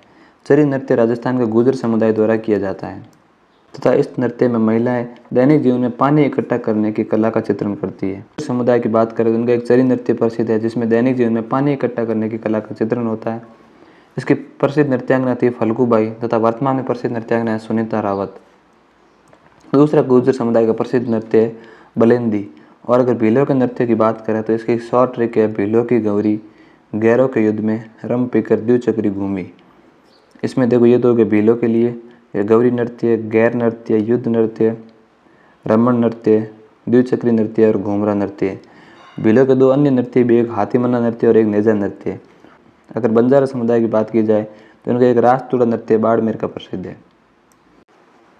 अगला प्रश्न है राजस्थान के घूमर नृत्य का विकास किस जनजाति द्वारा किया। अगर घूमर नृत्य के विकास की बात करें तो वो भील जनजाति द्वारा किया गया था। घूमर एंड गणगौर, घूमर एंड गणगौर अकादमी की बात करें, इसकी स्थापना 1986 में जयपुर में की जाती है। इसका प्रमुख कार्य इन दोनों घूमर नृत्य व गणगौर को संरक्षण तथा बढ़ावा देना है। अगला प्रश्न है राजस्थानी साहित्य के वर्गीकरण के अनुसार प्रारंभिक युग को खाली जगह काल के रूप में जाना जाता है। अगर राजस्थानी साहित्य की बात करें तो इसे इस प्रकार से वर्गीकृत किया गया था। प्राचीन काल जिसे वीर गाथा का काल कहा जा सकता है, पूर्व मध्य काल जिसे भक्ति काल कहा जा सकता है तथा उत्तर मध्य काल जिसे श्रृंगार अथवा नीति का काल कहा जाता है। आधुनिक काल को विविध विषयों का काल कहा जाता है, इसका कोई फिक्स एक विषय नहीं है। यहाँ बात हो रही प्रारंभिक युग की यानी कि प्राचीन काल की। प्राचीन काल को वीर गाथा काल को माना जाता है। Option B correct answer. नवंबर 2021 में भारत सरकार के नवीन और नवीनीकरण ऊर्जा मंत्रालय द्वारा जारी रिपोर्ट के अनुसार राजस्थान स्थापित और ऊर्जा क्षमता में खाली जगह स्थान पर है। राजस्थान इसमें पहले स्थान पर है। ऑप्शन सी करेक्ट आंसर है। अगला प्रश्न है उस विकल्प का चयन करें जो तीसरे से उसी प्रकार से संबंधित है जिस प्रकार से दूसरा पहले से संबंधित है। देखो जिस प्रकार से शहमात शतरंज से संबंधित है उसी प्रकार से पेनल्टी स्ट्रोक हॉकी से संबंधित है। Option B correct answer. अगला प्रश्न है उस संख्या का चयन करें जो तीसरी संख्या से उसी प्रकार से संबंधित है जिस प्रकार से दूसरी संख्या पहली संख्या से संबंधित है। यानी कि जो संबंध 13 का 31 से वो भी 17 से किस संख्या से अपने को ज्ञात करना है। जिस प्रकार 13 का संबंध 31 से है उसी प्रकार 17 का संबंध किससे ये अपने को ज्ञात करना है। यहाँ 13 को लगभग उल्टा लिखा गया। देखो यहाँ पहले 3 को लिखा गया बाद में 1 को लिखा गया। अपन यहाँ लिख कर देख पहले 7 और बाद में 71, यानी ऑप्शन बी करेक्ट आंसर। अगला प्रश्न है एक निश्चित कूट भाषा में इसको ये लिखा जाता है तो इसको क्या लिखा जाएगा। देखो सबसे पहले कार्ड CARD को लिखा जाता है ECTF। C 3 नंबर पर A1 R18 D4 E5 C3 D20 और F6। 3 और 2 5, यहाँ +2 हो रहा है। 1 और 3 यहाँ भी +2 हो रहा है। 18 + 2 20 और 4 और 2 6, यानी कि +2 हो रहा है। अपने यहाँ भी +2 करते हैं। SOFT यानी कि S का नंबर 19, O का 15, F6 T20। 19 और 2 21, 15 और 2 17, 6 और 2 8, 20 और 2 22। 21 पे आता है U, 17 पे आता है Q, 8 पे आता है H एंड 22 पे आता है V। UQHV option A correct answer है। अगला प्रश्न है एक निश्चित कूट भाषा में इसको ये लिखा जाता है तो इसको क्या लिखा जाएगा। यहाँ पर देखो MANGU, इसमें और इसमें कुछ शब्द कॉमन लग रहे हैं। साथ इसमें भी आ रहा है, साथ इसमें भी आ रहा है, यानी कि लगभग कॉपी पेस्ट हो रहा है। एक बार चेक कर लेते हैं। M का नंबर लगा है 5, A का नंबर 7, N का नंबर 9, G का नंबर 4 एंड O का नंबर 3।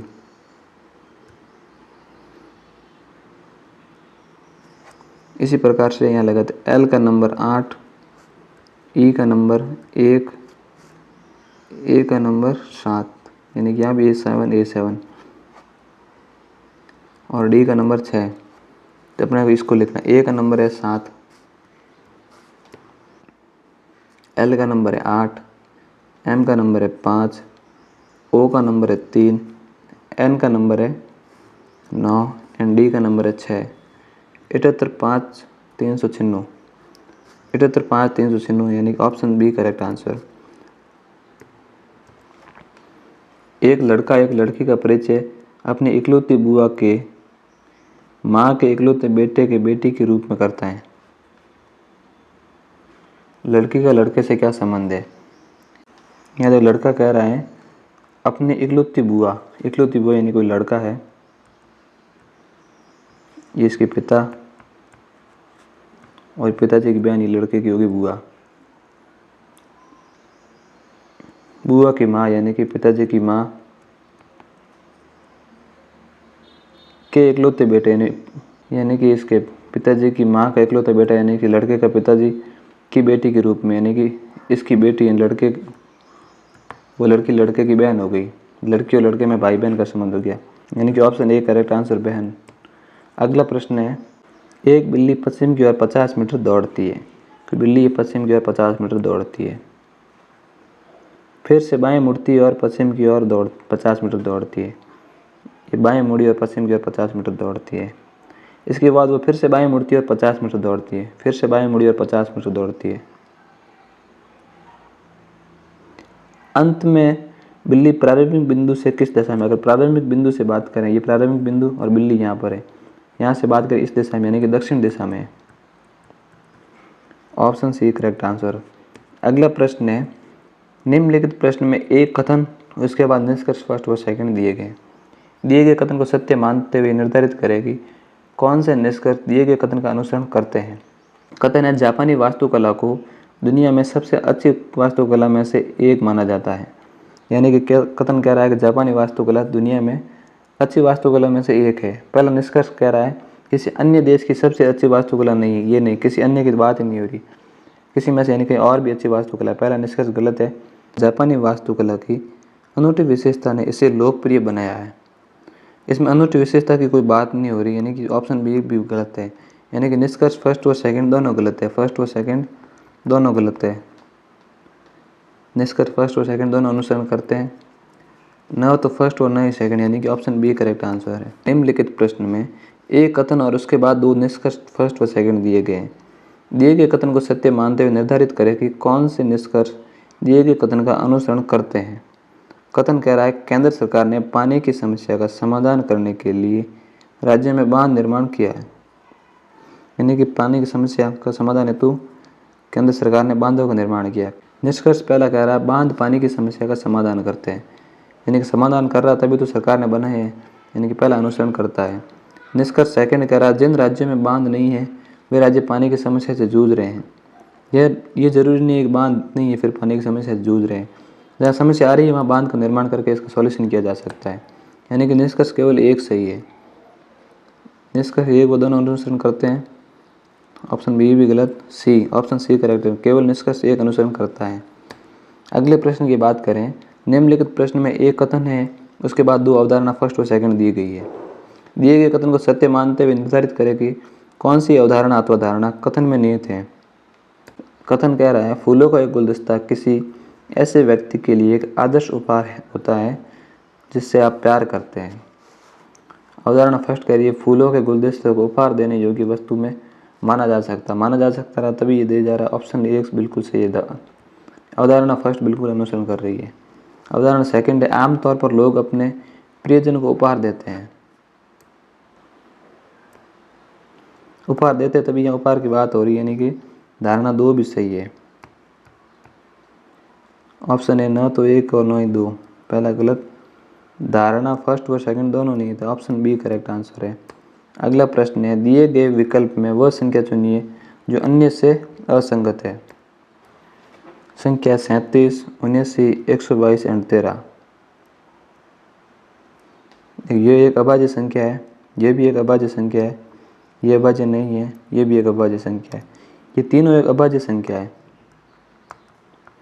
जबकि 122 एक भाज्य संख्या है, तो सी भिन्न हो गया तीनों से। अगला प्रश्न है, निम्नलिखित में से कौन सा शब्द अन्य से असंगत है। आँख, नाक, जीभ और गर्दन। देखो, आँख से अपन देख सकते हैं, नाक से अपन को सूंघ सकते हैं, सुगंध ले सकते हैं, जीभ से अपन स्वाद चख सकते हैं, लेकिन गर्दन से ऐसी कुछ साइड एक्टिविटी नहीं करें। Option D correct answer. अगला प्रश्न है, दिए गए विकल्प में असंगत अक्षर समूह का चयन कीजिए। सबसे पहले अपन नंबर लगा लेते हैं। A1 Z26 Y25 F6 U21 T20 I9 R18 Q17 L12 O15 और P16। तो इन दोनों का योग 27 हो रहा है, अथवा ये दोनों विपरीत और इसके बाद एक कम हो रहा है। ये दोनों भी 27 और इससे एक कम हो रहा है। यहाँ पर भी इन दोनों का योग 27 और फिर यहाँ से -1 हो रहा है। इन दोनों का योग 27 बट यहाँ +1 हो रहा है। ऑप्शन डी अलग हो जाएगा। देखो यहाँ से 26 में से एक कम 25, 21 में से एक कम 20, 18 में से एक कम 17 या 15 में से एक कम 14 होना चाहिए था, बट यहाँ 15 +1 हो रहा है, यानी कि 16 हो रहा है। ऑप्शन डी इन तीनों से असंगत है। अगला प्रश्न है, यदि गुणा का अर्थ भाग, प्लस का अर्थ इंटू, माइनस का अर्थ प्लस और भाग का अर्थ माइनस है तो निम्न व्यंजन का मान क्या होगा। देखो गुणा का लिखा जाता है भाग, प्लस को लिखा जाता है इंटू, माइनस को लिखा जाता है प्लस और भाग को लिखा जाता है माइनस। 68 माइनस की जगह पर अपन लगाएंगे प्लस, 12 इंटू के स्थान पर लगाएंगे भाग 4, प्लस के स्थान पर आएगा इंटू 6 और भाग के स्थान पर आएगा -3। सबसे पहले इसको सॉल्व करेंगे। 4 3 12, इसको 6 से गुणा कर देते हैं 18, 6 3 18 और -3, 18 में से 3 15, 68 + 15 83, 83, यानी कि ऑप्शन सी करेक्ट आंसर। अगला प्रश्न है, निम्नलिखित में से कौन सा वेन आरेख नीचे दिए गए वर्गों के बीच संबंध को अच्छी तरह से दर्शाता है। शनि ग्रह, सूर्य और तारा। देखो शनि एक ग्रह है, सूर्य तारा के अंदर आता है। ये शनि ग्रह अलग हो गया, ठीक है। सूर्य एक तारा और तारा का भी अलग से दे रखा है, यानी कि ऑप्शन बी करेक्ट आंसर। अगला प्रश्न है, निम्नलिखित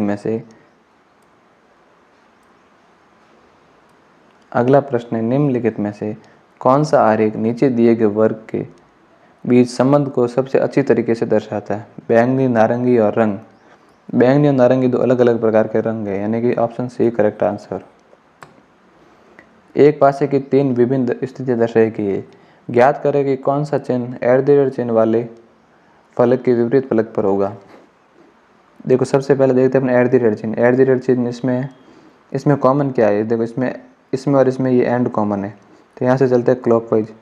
पहले आएगा प्रतिशत, बाद में आएगा एज। यहाँ पर भी क्लॉकवाइज, पहले इसके बाद में आएगा के विपरीत हो जाएगा एज। Option D correct answer. अगला प्रश्न है, निम्नलिखित में से कौन सा GUI का समर्थन नहीं करता है। अगर GUI का समर्थन नहीं करने वाले की बात करें तो वह MS-DOS। ये CUI का समर्थन करता है, यानी कि कैरेक्टर यूजर इंटरफेस के आधार पर कार्य करता है। ये माइक्रोसॉफ्ट का पहला सॉफ्टवेयर था।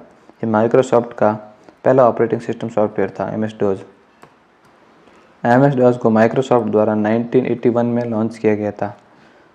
अगला प्रश्न है, कंप्यूटर के डिस्प्ले का आयताकार भाग जो वर्तमान में उपयोग किए जा रहे प्रोग्राम को दर्शाता है, उसे क्या कहा जाता है। अगर कंप्यूटर डिस्प्ले का आयताकार भाग, इसको विंडो कहा जाता है। वर्तमान में इसे विंडो कहा जाता है। जो भी भाग बनता है विंडो के रूप में बनती है।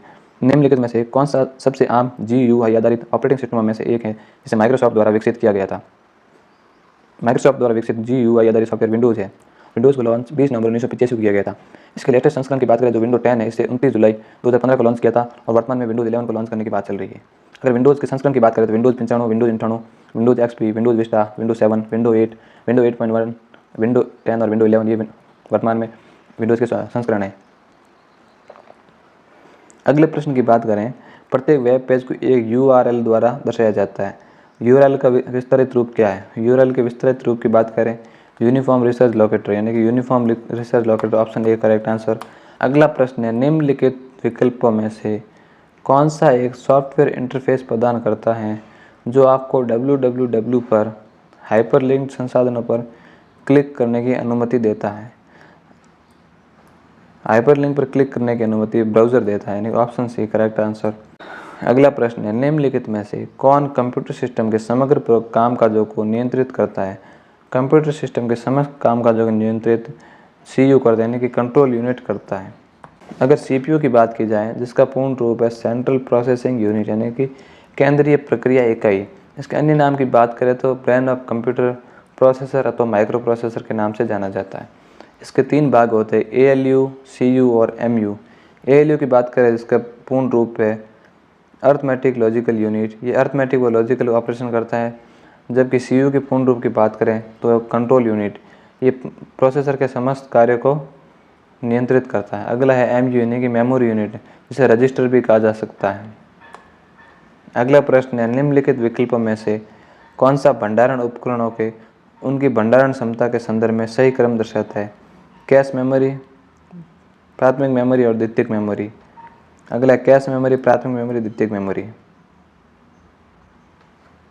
कैश मेमोरी, प्राथमिक मेमोरी, द्वितीयक मेमोरी, इसमें सभी ऑप्शन एक जैसे दे रखे हैं। ये भी एक बोनस मार्क है, इसमें किसी को सही मान सकते, एक को सही मान लेते, ठीक है। अगर साइज़ के हिसाब से बात करें तो सबसे छोटा होता है रजिस्टर, उसके बाद होती है कैश मेमोरी, उसके बाद होती है प्राइमरी मेमोरी, उसके बाद होती है सेकेंडरी मेमोरी। ये साइज़ ये सबसे छोटी साइज़ है इसकी और इसकी सबसे बड़ी है।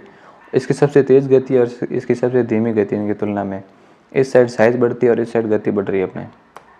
अगला प्रश्न है, निम्नलिखित विकल्पों में से कौन सा दिए गए कथनों की सत्यता का सर्वोत्तम वर्णन करता है? पहला है, केंद्रीय प्रक्रम इकाई यानी कि सीपीयू सीधे प्राथमिक संग्रहण के साथ संचार करता है। पहला बिल्कुल सही है। सेकंड है, हार्ड डिस्क पर संग्रहण डेटा को पहले प्राथमिक संग्रहण में स्थानांतरित किया जाता है, उसके बाद सीपीयू द्वारा उसे एक्सेस किया जाता है। सेकंड भी सही है। हार्ड डिस्क में जो भी डेटा स्टोर होता है वो पहले प्राइमरी मेमोरी में आता है, उसके बाद सीपीयू के पास जाता है, यानी कि कथन एक व दोनों सही है। फर्स्ट भी सही है और सेकंड भी सही है। Option A correct answer. अगला प्रश्न है, 4.0 गीगाहर्ट्ज़ की कालत गति वाले सीपीयू का अर्थ है कि ये 1 सेकंड में खाली जगह चक्रों को संसाधित अथवा प्रोसेस कर सकता है। यानी गीगाहर्ट्ज़ का अर्थ है बिलियन, बिलियन अथवा अरब, 1 अरब, 100 crore, 400 crore. Option A correct answer है। अगर बात की जाए सीपीयू की गति की, जिसका मापन हर्ट्ज़ इकाई में किया जाता है, पहला आता है किलो हर्ट्ज़ यानी कि केजेडएच। इसे इस प्रकार से लिखा जाएगा, यानी कि सीपीयू 1 सेकंड में 1000 चक्रों का प्रोसेसिंग करेगा। अगला आता है मेगा हर्ट्ज़, यानी कि सीपीयू 1 सेकंड में 10 लाख चक्रों का प्रोसेसिंग करेगा। नेक्स्ट आता है गीगा हर्ट्ज़ यानी कि बिलियन, सीपीयू 1 सेकंड में 1 अरब चक्रों का प्रोसेसिंग करेगा। नेक्स्ट आता है टेरा हर्ट्ज़ यानी कि 10 की पावर 12, सीपीयू 1 सेकंड में 10 की पावर 12 चक्रों का प्रोसेसिंग करेगा। नेक्स्ट बात करते हैं समय के सापेक्ष सीपीयू की गति का।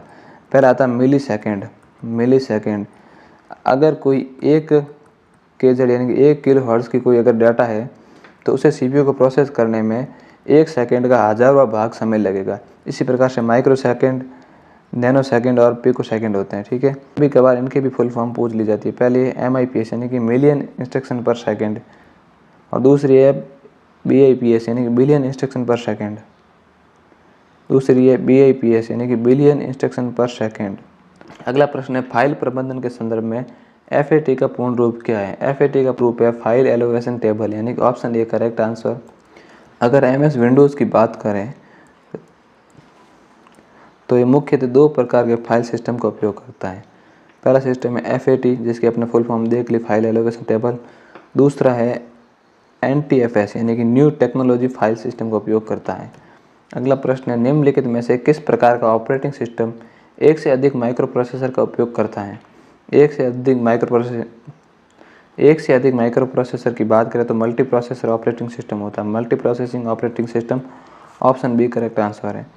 अगला प्रश्न है, निम्नलिखित विकल्पों में से कौन सा निम्नलिखित कथनों की सत्यता का सर्वोत्तम वर्णन करता है? पहला है, रियल टाइम ऑपरेटिंग सिस्टम समयबद्ध तरीके से काम करता है। बिल्कुल सही, रियल टाइम ऑपरेटिंग सिस्टम समयबद्ध तरीके से काम करता है। विंडोज़ 10 एक रियल टाइम ऑपरेटिंग सिस्टम है। विंडोज़ 10 एक रियल टाइम ऑपरेटिंग सिस्टम नहीं है। पहला सही और सेकंड गलत। पहला सही, सेकंड गलत। Option B correct answer. अगला प्रश्न है, निम्नलिखित में से कौन सा MS वर्ड में एक मान्य अनुच्छेद संरेख यानी कि पैराग्राफ अलाइनमेंट विकल्प नहीं है? अगर MS वर्ड की बात करें जिसमें 4 प्रकार के अलाइनमेंट होता है। पहला होता है लेफ्ट अलाइनमेंट, जिसकी शॉर्टकट की होती है Ctrl+L। दूसरा होता है राइट अलाइनमेंट जिसकी शॉर्टकट की होती है Ctrl+R।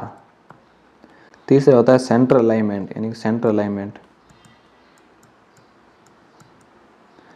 अलाइनमेंट जिसकी शॉर्टकट की होती है Ctrl+E। चौथा होता है जस्टिफाई अलाइनमेंट जिसकी शॉर्टकट की होती है Ctrl+J। यहाँ ऑप्शन डी दे रखा है डायगोनल किसी प्रकार का अलाइनमेंट नहीं होता है वर्ड में। नेक्स्ट बात की जाए, हड़प्पा सभ्यता का कौन सा स्थल कपास की खेती से संबंधित था। पहला है मोहनजोदड़ो, दूसरा है मेहरगढ़, तीसरा है कालीबंगा, चौथा है लोथल। अगर कपास की खेती की बात की जाए तो मेहरगढ़ ये कपास की खेती से संबंधित था, परंतु ये हड़प्पा सभ्यता का नहीं था। ये नवपाषाण युगीन स्थल माना जाता है, वर्तमान बलूचिस्तान पाकिस्तान में पड़ता है। अगर मोहनजोदड़ो की बात करें, इसकी खोज 1922 में RD बनर्जी यानी राखलदास बनर्जी द्वारा लरकाना जिला पाकिस्तान में की गई थी। नेक्स्ट है कालीबंगा, इसकी खोज अमलानंद घोष द्वारा 1952 हनुमानगढ़ राजस्थान में की गई थी। नेक्स्ट है लोथल, इसकी खोज 1954 में रंगनाथ राव द्वारा गुजरात में की गई थी। लोथल भोगो नदी के किनारे अवस्थित है, जबकि कालीबंगा घग्गर नदी के किनारे अवस्थित है और मोहनजोदड़ो सिंधु नदी के किनारे अवस्थित है। अगला प्रश्न है, भगवान बुद्ध के बारे में कौन सा कथन सही नहीं है। ऑप्शन ए कह रहा है बुद्ध का जन्म शाक्य गण में हुआ था, बिल्कुल सही है, पहला बिल्कुल सही है। ऑप्शन बी कह रहा है क्षत्रिय वर्ण से संबंधित है, ये भी सही है। उन्होंने साल के वृक्ष के नीचे दिव्य ज्ञान की प्राप्ति की थी, उन्होंने पीपल के वृक्ष के नीचे ज्ञान की प्राप्ति की थी, पीपल वृक्ष के नीचे ज्ञान की प्राप्ति की थी। ऑप्शन सी करेक्ट आंसर हो जाएगा। अगर महात्मा बुद्ध की बात करें, इनका जन्म 563 BC वैशाख पूर्णिमा को लुम्बिनी ग्राम नेपाल में शाक्य कुल के राजा शुद्धोधन के घर हुआ था और इनके बचपन का नाम सिद्धार्थ था और इनके घोड़े का नाम कंथक और सारथी का नाम चना था। माता महामाया जबकि विमाता प्रजापति गौतमी जी थी। इनकी पत्नी का नाम यशोधरा व पुत्र का नाम राहुल था। अगर प्रमुख घटनाओं की बात की जाए, पहली आती है महाभिनिष्क्रमण। 29 वर्ष की आयु में गृह त्याग की घटना को महाभिनिष्क्रमण कहा जाता है। उसके बाद आता है संबोधि, बोध गया में पीपल वृक्ष के नीचे, जिसे वर्तमान में बोधि वृक्ष भी कहा जाता है, निरंजना नदी अथवा फल्गु नदी के किनारे 35 वर्ष की आयु में ज्ञान प्राप्ति की घटना को संबोधि कहा जाता है। नेक्स्ट आता महाधर्म चक्र प्रवर्तन। सारनाथ यानी उत्तर प्रदेश में 5 शिष्यों को पहला उपदेश की घटना महाधर्म चक्र प्रवर्तन कहलाती है। नेक्स्ट आता महापरिनिर्वाण। कुशीनगर उत्तर प्रदेश में 80 वर्ष की आयु में इनकी मृत्यु हो जाए, इस घटना को महापरिनिर्वाण कहा जाता है। अगले प्रश्न की बात करें, चोल अभिलेख के अनुसार निम्नलिखित में से कौन सा भूमि के वर्गीकरण का सही विवरण नहीं है। पहला है देवदान, मंदिर को भेंट की गई भूमि, बिल्कुल सही है, देवदान मंदिर को भेंट की भूमि देवदान कहलाती थी। और सेकंड है ब्रह्मोदय यानी ब्राह्मणों को भेंट की गई भूमि, ये भी सही है। ऑप्शन सी है साला भोग, किसी विद्यालय के अनुसरण के लिए भूमि, ये भी बिल्कुल सही है। ऑप्शन डी है वेलन वगई, जैन संस्थाओं को दान की गई भूमि, ये बिल्कुल गलत है। ऑप्शन डी करेक्ट आंसर हो जाएगा। वेलन वगई गैर ब्राह्मणों की भूमि कहलाती थी, गैर ब्राह्मण किसानों की भूमि वेलन वगई कहलाती थी। अगला प्रश्न है, भारत के निम्नलिखित में से किस राज्य में काली मिट्टी मुख्य रूप से पाई जाती है। अगर इन ऑप्शनों के हिसाब से देखा जाए तो काली मिट्टी महाराष्ट्र में पाई जाती है, महाराष्ट्र और झारखंड या दोनों जगह काली मिट्टी पाई जाती है, लेकिन अगर मुख्य रूप से देखें तो महाराष्ट्र में पाई जाती है। अगला प्रश्न है, चंपारण नील आंदोलन के नेता कौन थे। अगर चंपारण नील आंदोलन के नेता की बात करें तो महात्मा गांधी जी थे। अगर चंपारण सत्याग्रह की बात करें, ये होता 1517 में, ये बिहार के 3 कटिया प्रथा के खिलाफ था अथवा नील जमींदारों के खिलाफ था। महात्मा गांधी जी का यह भारत में प्रथम सत्याग्रह था और इसी आंदोलन के बाद टैगोर जी ने महात्मा गांधी को महात्मा की उपाधि दी थी। अगला प्रश्न है, महात्मा गांधी ने किस कारण से असहयोग आंदोलन को अचानक से बंद कर दिया था। असहयोग आंदोलन को अचानक से बंद करने का कारण था चौरी चौरा कांड। अगर चौरी चौरा कांड की बात की जाए, ये होता 5 फरवरी 1922 को गोरखपुर उत्तर प्रदेश के समीप चौरी चौरा नामक स्थान पर क्रांतिकारियों द्वारा 21 पुलिस कर्मियों को थाने सहित आग लगा दी गई थी। उसके परिणाम स्वरूप 12 फरवरी 1922 को गांधी जी द्वारा असहयोग आंदोलन वापस ले लिया गया था। इस प्रकार से अपना 16 मई 2022 की सेकंड शिफ्ट को अपने पूरी तरीके से देख लिया था। ठीक है, अब इसका एक एनालिसिस करते थे कौन से विषय से कितने प्रश्न आए थे। सबसे पहले देखते रीजनिंग से 30 प्रश्न आए। इसमें से वैन आरेख से 3, पासे से 3 प्रश्न और रक्त संबंध से 2 प्रश्न इसमें पूछे गए और दिशा परीक्षण से 2 प्रश्न। अगर कोडिंग, डिकोडिंग, अंग्रेजी वर्णमाला, लुप्त संज्ञा और सीरीज से देखा जाए तो 13 प्रश्न पूछे गए थे। और कथन निष्कर्ष, न्याय वाक्य, कथन पूर्व अवधारणा, इनसे 7 प्रश्न पूछे गए थे। कंप्यूटर की बात की जाए, इसमें से भी 30 प्रश्न पूछे गए हैं, जिसमें 2 प्रश्न शॉर्टकट से, 2 इंटरनेट से, ऑपरेटिंग सिस्टम से 4 प्रश्न, जबकि फुल फॉर्म से 3, विंडो से 2, मेमोरी से 3, MS वर्ड से 2, CPU से 3, MS एक्सेल से 3 और आउटपुट इनपुट से 5 प्रश्न पूछे गए थे। महिला बाल अपराध से 10 प्रश्न पूछे गए हैं। और राजस्थान जीके की बात करें, यहाँ से 45 प्रश्न पूछे गए हैं, जिसमें से कला और संस्कृति से 13 प्रश्न, राजस्थान इतिहास से 11 प्रश्न पूछे गए थे, 4 राजाओं से संबंधित, 3 प्राचीन सभ्यता वगैरह से और 4 प्रश्न आधुनिक से पूछे गए हैं। राजस्थान के भूगोल की बात करें तो वहाँ से 13 प्रश्न और राजस्थान की पॉलिटी से 4 प्रश्न पूछे गए हैं। करंट अफेयर्स और इकोनॉमी से भी 4 प्रश्न पूछे गए। अगर भारतीय जीके की बात करें, इसमें से भारत की कला और संस्कृति से 3, भारतीय इतिहास से 8, जिसमें से 3 प्राचीन, 1 मध्य और 1 आधुनिक से पूछा गया। भारत की भूगोल की बात करें, वहाँ से 10 प्रश्न पूछे गए, करंट से 3 प्रश्न और पॉलिटी से 4 प्रश्न पूछे गए। साइंस से यहाँ 3 प्रश्न और अदर देखें उसमें से 4 प्रश्न पूछे गए थे। ये था 16 मई 2022 की सेकंड शिफ्ट का विश्लेषण। जय हिंद, जय भारत।